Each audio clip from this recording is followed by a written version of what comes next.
நமது ஆன்மீக பயணத்தில் அடுத்ததாக பார்க்க இருப்பது திருநாகேஸ்வரம் நாகநாத சுவாமி திருக்கோவில். நவக்கிரக தலங்களில் திருநாகேஸ்வரம் ராகுவிற்கு உரிய பரிகார தலமாக உள்ளது.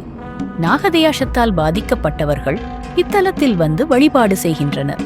திருமண தடை உள்ளவர்கள் இத்தலத்தில் வந்து வழிபட்டால் திருமணம் கைகூடும். வேறு எங்கும் இல்லாத அதிசயமாக இத்திருக்கோவிலில் மட்டுமே ராகு காலத்தில் ராகு பகவானுக்கு பாலபிஷேகம் நடைபெறும்.